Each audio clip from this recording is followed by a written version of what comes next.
My argument is a passionate defense of moderation. We need to liberate our thinking on Taiwan from this idea that there is a solution. Pundits or politicians say things like, we need to move from a position of strategic ambiguity to one of strategic clarity, the irony being that they don't clarify what clarity means. I think it's an empty statement. Strategic ambiguity has kept the peace. We live in an irrational age. We see so many politicians promising the world and delivering bedlam. And I think that's what Trump's going to end up doing this time. After all the bold language about Israel and Gaza, about Russia and Ukraine, these are not issues that can be solved by suddenly snapping your fingers and saying, that's it, job done. Now, China and Taiwan are different because as of today, there is no overt active conflict. And that's great. We need to make sure that Xi Jinping does not sort of wake up like Putin did a few years ago and think, I guess today's the day.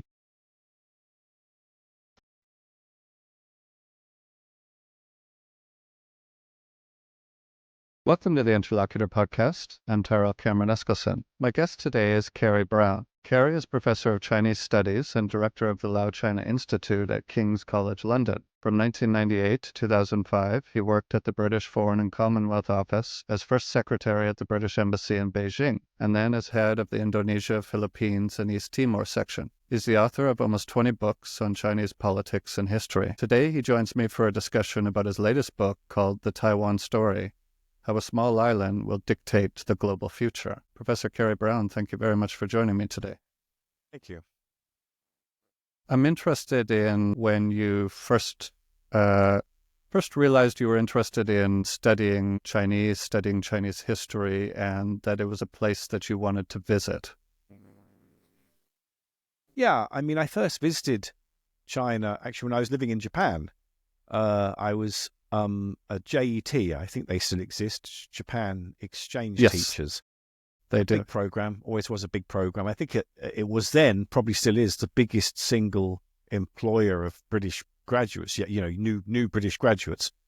So I went to Japan in 1990 and lived in Nagahama. And I remember just wanting to go to China because it was close by. And I mean, it was just after Tiananmen Square, the 89 uprising. So it's a sensitive time and not many people were going. But in May of 1990, I got the flight from Osaka to Shanghai, and then from Shanghai to Beijing, and I spent about a week in Beijing.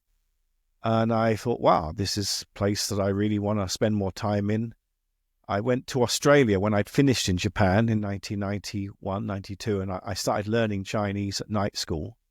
And then I went back to Britain, and I spent a year intensively learning Chinese at a course that was still running then.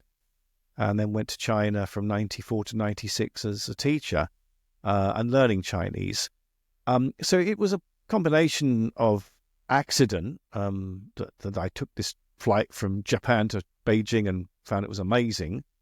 But then after that, kind of really wanting to understand and penetrate a bit deeper the sort of mystery of this place to me as a sort of someone whose background had never, ever kind of involved Asia at all. I mean, the first time I ever took a flight out of North America and Europe was to Japan. So, and then to China. So these were two totally new worlds to me. And here we are, over 3 decades later. Well, China has been sort of a central part of my life since then, really. Yeah. When you went to China in 1994, I'm interested in how you chose the Inner Mongolia region and the city of Hohhot. Indeed. Well, again, that was also an accident. I went to China for an organization called Voluntary Service Overseas, which I think is like the Peace Corps in America, an aid organization. At that time, still working in China. I mean, it soon stopped because it regarded China as being wealthy enough to not need that sort of aid. But it was a 2-year placement. I just wanted somewhere where people spoke Mandarin. When I first of all got the material, I mean, I remember being sent this small kind of set of materials about where I was going to go to. I had no choice about it. They just said, well, we send people who can speak Chinese to single postings. I mean, usually they send people in twos, but I was sent on my own. And I had no idea that Inner Mongolia was even part of China. I'd never heard of the place before. And Hohhot, no clue. So I went in August 1994. And I remember I spent 3 weeks in Beijing, and then I got the overnight train, about 12 hours then, to Ho Hot, and I arrived in this place, and I just thought, what on earth have I done? I remember sitting that night, there was a power cut. These were very frequent then. I mean, and I was in the Inner Mongolian Medical College. I was the English teacher there. They took me to this fairly sort of Spartan flat, and the guy just left me there. I mean, they kind of just said, okay, here's your flat. There's some money. You've got some shops around, and tomorrow you can go and look after yourself. And I remember sitting there in this power cut. I had no light, and I just thought, oh my God, what have I done? But I survived 2 years, and actually into it made the place habitable. I mean, I enjoyed living in the city. I found things that were really kind of fascinating. Today, I mean, I've been back to Ho Hot since then many times, most recently about 5 years ago. And it's unrecognizable. I mean, the old city where the mosques and the temples were is pretty much completely renovated. The center of the city itself has now got skyscrapers and, kind of luxury hotels. Then it was really very, very basic. So I remember China in the 1990s still having a whiff of the Maoist period about it. And I'm happy I had that memory, because if you go to China today, obviously it's hard to connect with that time and realize just how far China has come in the last 35 years. Yeah. I'm interested in your perspective on the historic and modern differences between England's education about China and China's education about England. Well, I mean, I think in a book I wrote about my favorite 5 Chinese cities in English and then Chinese, I remember, in the introduction, sort of thinking about this question of, as someone who'd been through the British education system to a relatively high level. I mean, I'd gone to an elite university, Cambridge, and I can't remember over the course of my education, China coming up much at all. I remember a little bit about Deng Xiaoping and the reforms happening in the 80s as they were happening a little bit. But really, China sort of was very, very peripheral. Even up to university. I mean, the literature we studied, no Chinese literature really, even though we had a lecturer who did and was knowledgeable about China. I mean, he'd been there and he did sometimes allude to it, but it just seemed very, very remote. And if you'd have told me, even in the final year of university, to put down what I knew about China on a piece of paper, I would have been hard pressed. I wouldn't have really been able to say much at all. And so, in a sense, I had 2 educations, one as a Western education. And then from the time I lived in Japan, I guess sort of just learning about Asia, particularly China and Japan, and kind of completely different education. And I suppose that's strange. I mean, most people don't learn a language, particularly a difficult language, after the age of like 10 or 15. But I learnt Chinese really from scratch from the age of about 20, 23, 24. And, so in a sense, I've had 2 educations, but the education I had in the British system certainly would not have equipped me to know much about China at all. Hardly anything. And I think that's still true. We haven't really moved on from that a great deal. I'm interested in asking about England's presence in China throughout the 19th century and early 20th century, and how that might have influenced the development of Chinese nationalism throughout the first half of the 20th century, if it did at all.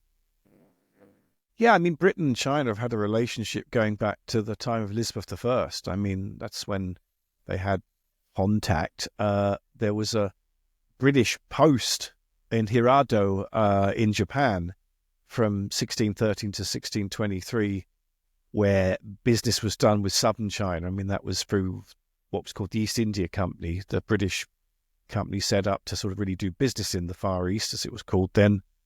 But the 19th century was, I suppose, the time when Britain was technologically and industrially and economically very powerful, and China was an important market to it for tea, but also because there was loads of contraband opium sold into the Chinese market to try and balance the trade of export of tea.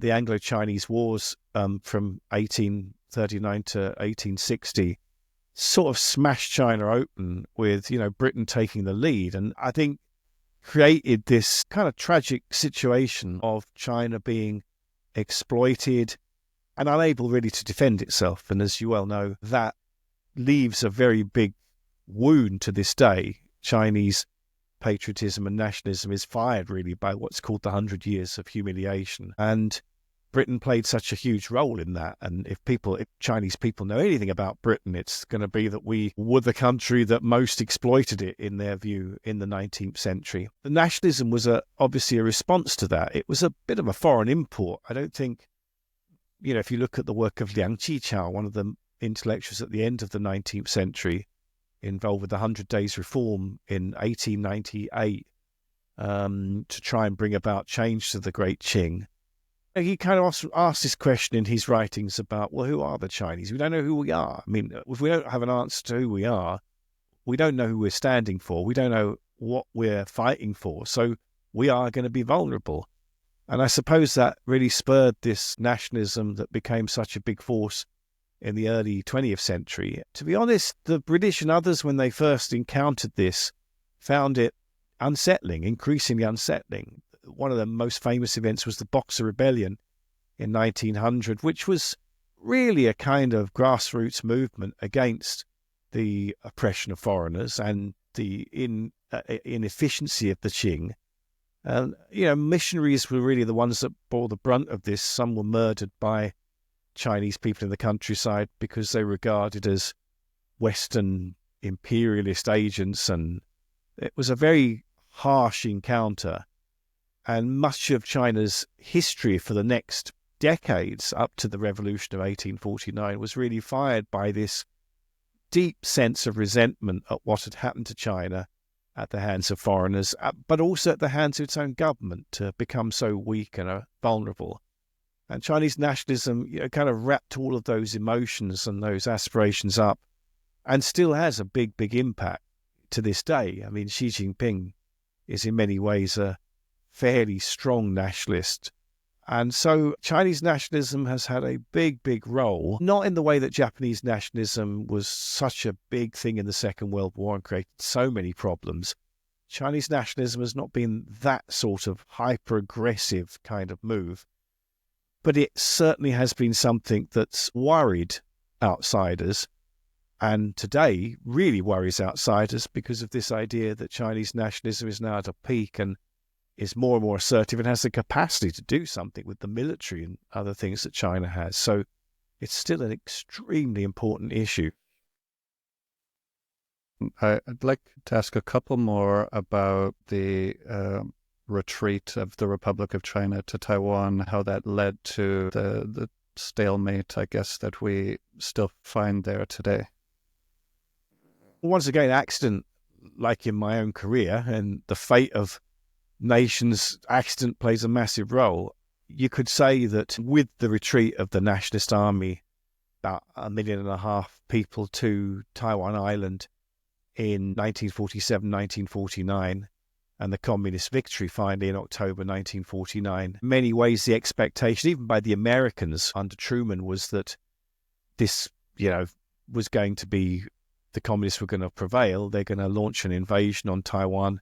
And that's how things looked in the middle of 1950. And it wouldn't have been a surprise. I think the Americans who'd supported the nationalist regime under Chiang Kai-shek were frustrated in its corruption, the fact that it had lost control of the economy, and that it had proved a very poor fighter in the Civil War, even though the nationalist troops, on the whole, had won the fight against the Japanese. It wasn't the communist armies that really did it, it was the nationalist ones. Their defeat meant that really Taiwan was laid open, and mid-1950, the expectation was that communism would have spread throughout the whole of the Chinese territory. What stopped that, as you know, is the Korean War, the extremely surprising decision by Kim Il-sung to launch this huge invasion on the south of Korea and try and reunify the peninsula, and the diversion of Chinese troops to this war, which meant that they had to call off their interests in Taiwan, and that stopped the best chance they ever had of complete reunification. And 7.5 decades later, we're still in that moment. What meant one of the kind of indirect outcomes of that was that America then immediately shifted its alliance to Taiwan much more strongly. It relinked with the island. It signed a mutual security agreement in 1954, which was put into effect in 55, and has remained a key security ally ever since to this day. So, in a sense, there was a brief window of opportunity when this issue may have been resolved in Communist China's favor. That went, and then we had this issue set in aspic, basically, just basically set in concrete, which it's been for the last 7.5 decades, and maybe not will be set in this sort of similar position going forward, because at the moment it doesn't look resolvable. But yeah, that's the reason why. It was the moment when it could have been resolved, came and went, and thereafter there was never any chance to really revisit that opportunity. It had gone.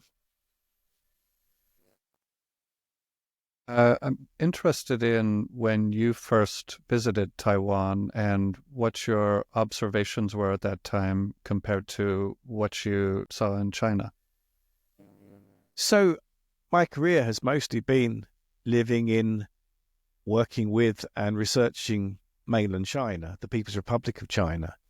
And Taiwan was somewhere that I didn't pay a lot of attention to until the year 2000, when I was based as a diplomat in Beijing, and I had an opportunity to go to Taiwan, I think for Christmas 2000. And I remember just going, you couldn't go direct then, there weren't direct flights, you had to go via Hong Kong. And I got a flight to Taipei. I remember visiting the island, and I was immediately struck by how similar it seemed to Japan, not surprisingly, because Taiwan was colonized from 1895 to 1945 by the Japanese. But also, it seemed very, very different, a Chinese place, but different. I mean, immediately I was struck by that. I didn't quite understand a lot of the very unique history of the island, but that was really the first inspiration, the fact that it was very hybrid, that the food was very different, that Taiwanese often spoke a dialect. They were Han Chinese. Mostly 95% of the population describes themselves as that. But they had a very different kind of cultural background because they had been separate from the mainland for, at that time, half a century. As I've gone back over the years, all of that's been reinforced. The sense that this is a place where people often speak Mandarin Chinese, where they are culturally Chinese. They often are people who know a lot about dynastic history. Many people have ancestral links into mainland China. Many people live and work in mainland China. I mean, it's still about 400,000 Taiwanese out of a population of 23 million, live and work there. Many people trade and deal with China, and yet increasingly there are big, big differences. So I've wrestled with this issue for a quarter of a century now. What is Taiwan? What is its uniqueness? I'm increasingly aware, like everyone else, that it is very different. It is a very unique place. And of course, I visited only 4 years after it had had its first full democratic presidential elections in 1996. Now, of course, it's had many elections. I've been an observer in 2008. I was an observer on the election of that year, Ma Ying-jeou. I went to the elections in 2020, and I was there in the election last year in 2024. So I've seen that political evolution, and it's one of the most successful democratizations on the planet. And it has created a very different ethos and worldview, which is good for Taiwan, but also a problem because it makes it very different to China and more hard to see how these places can ever be reconciled. But also, it's pretty clear when I go to China that there is no compromise over the idea that there must be some kind of reconciliation. So the quandary has just deepened and deepened. There's something that's developed called strategic ambiguity in this, and I'm wondering if you could give a description of what this is and how it developed and why it's the policy, I guess, that we all observe when it comes to China and Taiwan. Yeah, I mean, so for the first 22 years of the People's Republic of China's existence, America didn't recognize it. It recognized the Republic of China on Taiwan, and it maintained that link. It then had more formal or informal links with China. And in 1979, finally shifted diplomatic recognition from Taipei to Beijing. And so today, but America and most other countries, all but 12 countries, recognize that there's only one China, and the People's Republic of China is that China. But then they kind of use various forms of obfuscation and ambiguity to deal with Taiwan. They have links with trade and other means with Taiwan, but they use this kind of formulation, the one China principle of, kind of recognizing there is one China, acknowledging the position of Beijing that Taiwan is part of China, but acknowledge isn't necessarily to recognize or say that Beijing is right. I mean, you can acknowledge someone is saying something and not believe at all what they're saying. So acknowledge, this word is really critical. And most versions of the one China policy really hinge on, well, you can recognize, you can acknowledge, but that doesn't mean anything much. The other part of this policy is to, as you say, be ambiguous. So what that means is, although America, principally America, but most others in the American alliance system are supportive of Taiwan, their position is whatever outcome between China and Taiwan, both sides have to agree, and it has to be done peacefully. So neither side can kind of unilaterally decide to do something and create conflict. There must be some consensus. And so that means that you're kind of sitting on the fence. You're not really kind of saying that you sort of stick up for one side or the other. America, most particularly, because it's the biggest security player, has not wanted to be dragged into a conflict with China through Taiwan's manipulation. So it's often told Taiwan to just back down under Chen Shui-bian, the president in the early 2000s. It was often complaining, George W. Bush and others, about, the president then, about being manipulated by Taiwan. They do not want to be used as the big brother basically coming and sticking up for Taiwan when it sticks it to China. But also they do not want to be seen by China as just leaving Taiwan to its fate and not sticking up for it if something happened.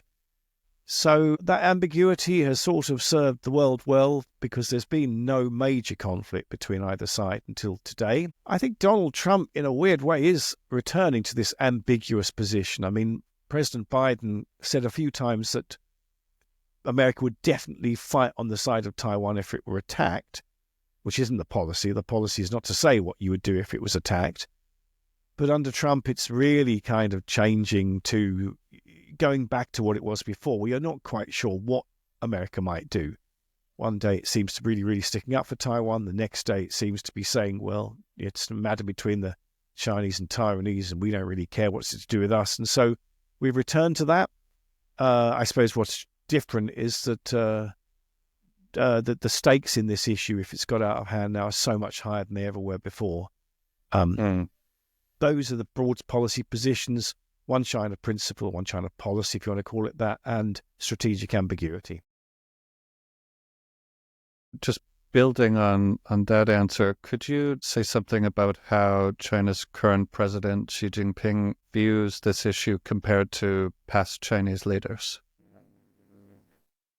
I think all of the Chinese leaders since Mao Zedong have been nationalists and have all been uncompromising on Taiwan. But Xi Jinping is different because he has a massive military, which is something previous leaders didn't really have. Mao Zedong didn't have anything like the assets that Xi Jinping has today. I mean, China has a modernized military, very professional military that could really do damage. I mean, whether they would be able to effectively do an amphibious landing on Taiwan, who knows? I mean, it would be a huge exercise. And there's all sorts of questions about what would happen were it to land and achieve that. How do you win the peace? You've got 23 million Taiwanese who would not recognize a takeover like this, and that would be a massive, massive problem. But on the whole, I think Xi Jinping's definitely got the ability to do things that no previous leader has. That includes blockades, significant blockades. It also includes cyber attacks. It includes massive economic kind of coercion. It's not so much that Xi Jinping is a different sort of leader in terms of his approach to Taiwan. It's just he's in charge of a different China, and that has much more capacity, which makes this whole problem now very different because there was the will in the Maoist period, and after him other leaders, there was the will, but not the ability. And now there is the will and the ability, and that's a different kind of problem and more worrying. The only thing that restrains China at the moment, I think, is the sense that this is extremely risky. With Russia and Ukraine, you see that military incursions are incredibly hard to really effectively predict. And also the costs of its geopolitical position being smashed to pieces were it to make an aggressive move on Taiwan. Because the moment that happens, the world will know it's not facing a China which might or might not be an aggressor. It's definitely looking at an aggressor.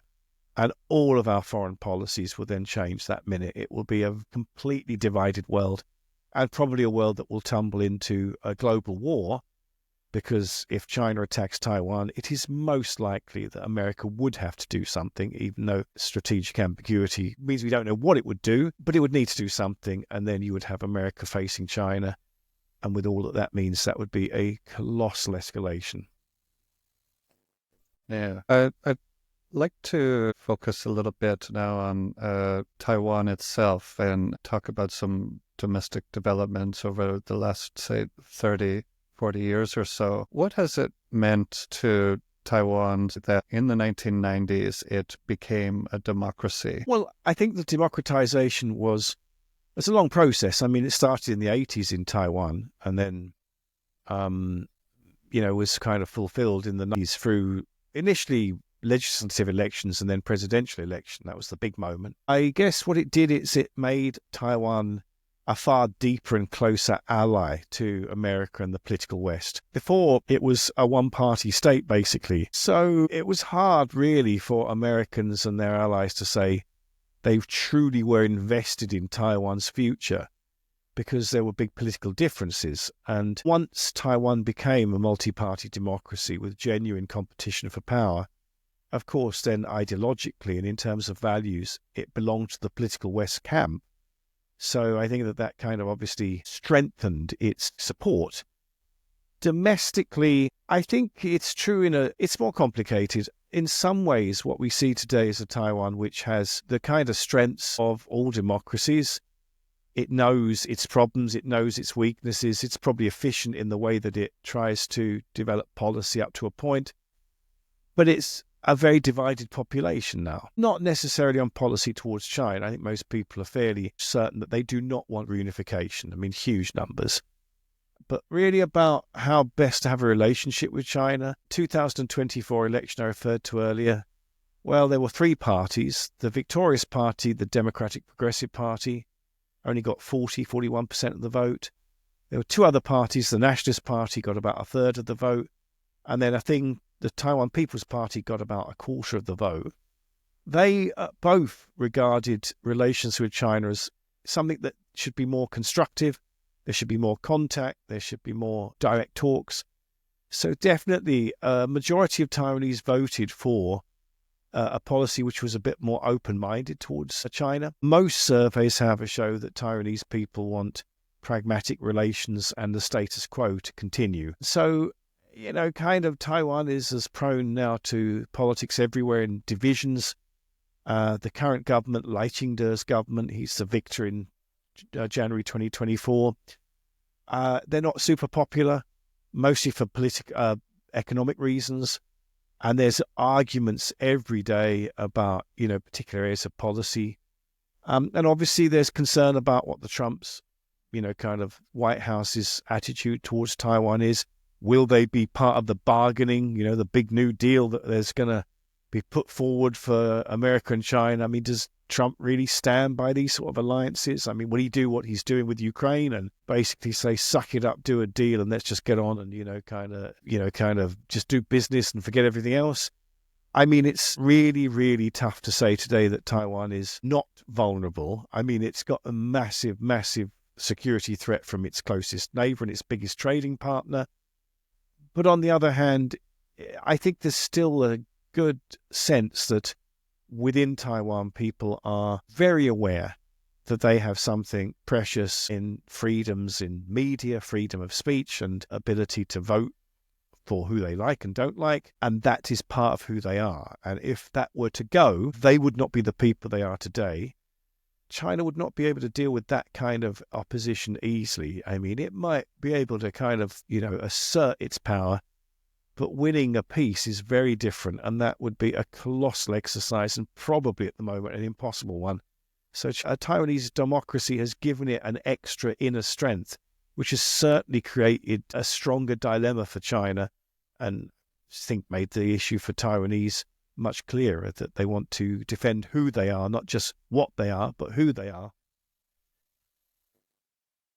I have one question about the semiconductor industry and what made Taiwan so strong in this area, and what the value of that is to their economy and country.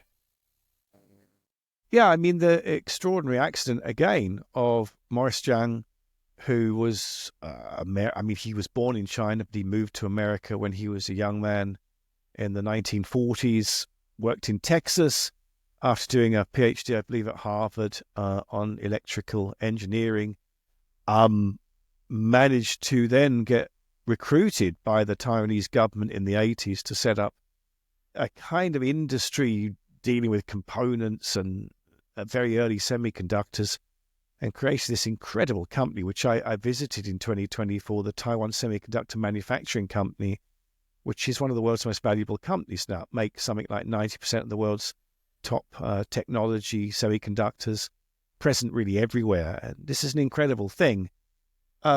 This was partly because of the Taiwanese government wanting a niche area it could create because it had an ideal geographical location. I mean, semiconductors mean plentiful, clean water, and so Taiwan is surrounded by that. But also, really kind of chance. No one really knew at the time that these would become so crucial as part of global trade and global supply chains. And that's added an extra element to this whole story. You couldn't really make this up, that not only is Taiwan an incredible security quandary, but were China to attack it, it would also be attacking one of the most important technological and economic assets on the planet. And it needs that as much as anyone else. I mean, Taiwan supplies China with high-end semiconductors, which China isn't at the moment able to produce. I think that that's an incredible element of this story. It's called the Silicon Shield in Taiwan itself, the idea that having this as a protection.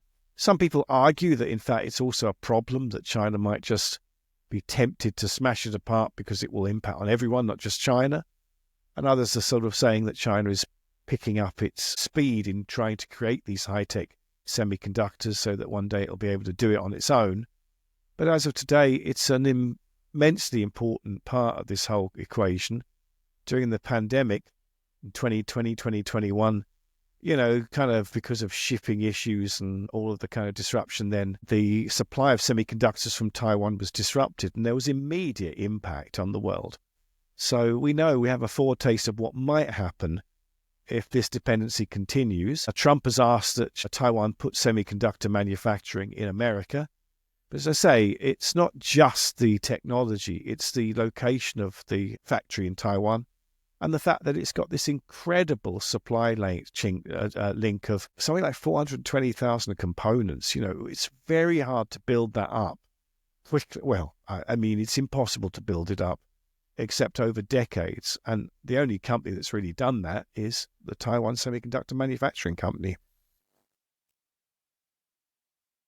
About 3 years ago or so, I started hearing a lot more about Taiwan. Really started thinking about the fact that if some major catastrophic war occurred, it could occur over the issue of Taiwan. And I realized that I don't really know that much about this place, and became really curious about it and was able to spend a few months there. There are professionals saying that some conflict could occur as early as this year, others saying 2027. President Xi Jinping, I believe, wants this to happen before his time as president is finished. At the end of your book, you talk about how an intensification of 3 issues makes this more urgent. And they were a bolder and more confident China, Taiwan's increasing sense of independence and identity, and that U.S. power is threatened. I also really liked how you used language like, this is a stalemate that needs to remain in a holding pattern.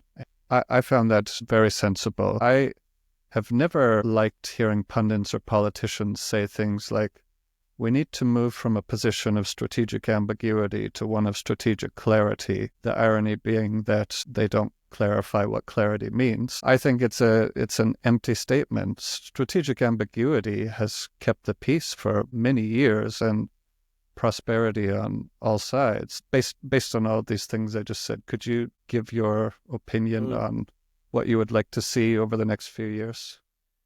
Yeah.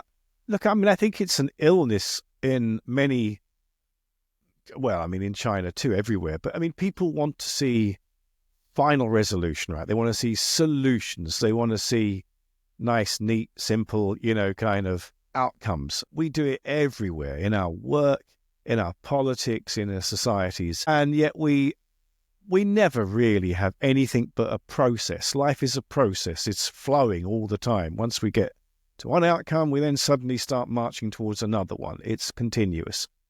To me, we need to liberate our thinking on Taiwan from this idea that there is a solution. I mean, the Chinese talk of reunification like once that's done, the day after everyone is happy. Well, as I've said, no, we have plenty of evidence that you can achieve an invasion, you can achieve these things, and then decades later you're still fighting and it completely destroys you. In the Gulf Wars in the early 2000s, America definitively and its allies achieved invasion and victory. But honestly, with Afghanistan 20 years later, we left with nothing really. We didn't achieve a peace. So the process continues. On Taiwan, I think this is really critical. There is no outcome at the moment that is realistic. Reunification does not make sense. I mean, for the reasons we talked about, between two such different parties. And it would not help anyone, including China, if they were to strive for that, because it would be smashing apart the world that they have contributed to and been part of and get benefit from. I mean, they would pay an incredible price geopolitically and economically for something that is probably not going to be worth it for 50 years and maybe even longer. So my argument is a kind of a passionate defense of moderation. We live in an immoderate age. We live in an irrational age. We live in an age where to be analytic is a crime. But for me, we see so many politicians promising the world and delivering bedlam. And I think that's what Trump's going to end up doing this time. I mean, for all the bold language about Israel and Gaza, about Russia and Ukraine, these are not issues that can be solved by suddenly snapping your fingers and saying, that's it, job done. Now, China and Taiwan are different because as of today, there is no overt active conflict. And that's great. That's super great. And we need to make sure that Xi Jinping does not sort of wake up like Putin did a few years ago and think, I guess today's the day we do something. We need to make sure that doesn't happen. And I think at the moment there's enough to make him extremely apprehensive. So all this rhetoric about 2027 invasion is rhetoric because the reality is so hugely different to just saying, I can say X, Y, Z, but doing it, that's different. And doing this, an amphibious invasion or anything else, a blockade, massive, massive things, which would be very, very different, worlds that we would need to kind of live in after they happened. This, might be something, as I say in the book, if China were to think radically differently about sovereignty or about its own identity and, be a different place, politically be different in the future, and if Taiwan were to kind of think differently about its role in the world, 40, 50 years' time, there will be a resolution. Who knows? I mean, as of today, that resolution doesn't exist. We just have to live with that. And so, in a sense, this book is just saying playing for time is not bad because, after all, whatever we do that all the time. We play for time. I mean, there's nothing wrong with that. There is no solution to this today. And pretending as a pundit, that we should come up with some magic route to solving this issue, you can't solve an insoluble issue. I mean, you just can't. at the moment, we need to all admit this is insoluble. And I think that means China too. This is insoluble. And then kind of say, okay, maybe we could get to 40 or 50 years or whatever, and this will be soluble. Our job today is to make sure we get to that moment without blowing everything up. And I think that's the only thing that you can really argue. I think that you're right. I mean, there are many politicians who get involved in this issue and pundits who just shoot their mouths off. I don't think it's helpful. And I think that it needs the world outside to just be incredibly cautious, because this is not going to be Russia-Ukraine. This is not going to be like any other conflict. Taiwan and China will absolutely smash apart the world's economy and the world's geopolitics. And we will live in a world, if it were to happen, which is not the world of today. It will be divided, dysfunctional, poorer, and more violent. I think it's cool to stay where we are. I think that's well said, and you hit upon many of the things that have made me really interested in this issue. So, in the introduction to our conversation today, I said that your book is called The Taiwan Story. Alternatively, it's called Why Taiwan Matters. Is that just for the American and UK markets? It is, yes. There are two titles. For the American market, it has to be more direct, so Why Taiwan Matters. But they're the same book and the same content, yeah. Right. Well, I really enjoyed reading this book. I thought it was a concise overview of Taiwan's history and also why it's important, why it matters. So thank you for writing it and also for taking the time to speak with me today. My pleasure. Very good to speak to you, and thanks for your kind words.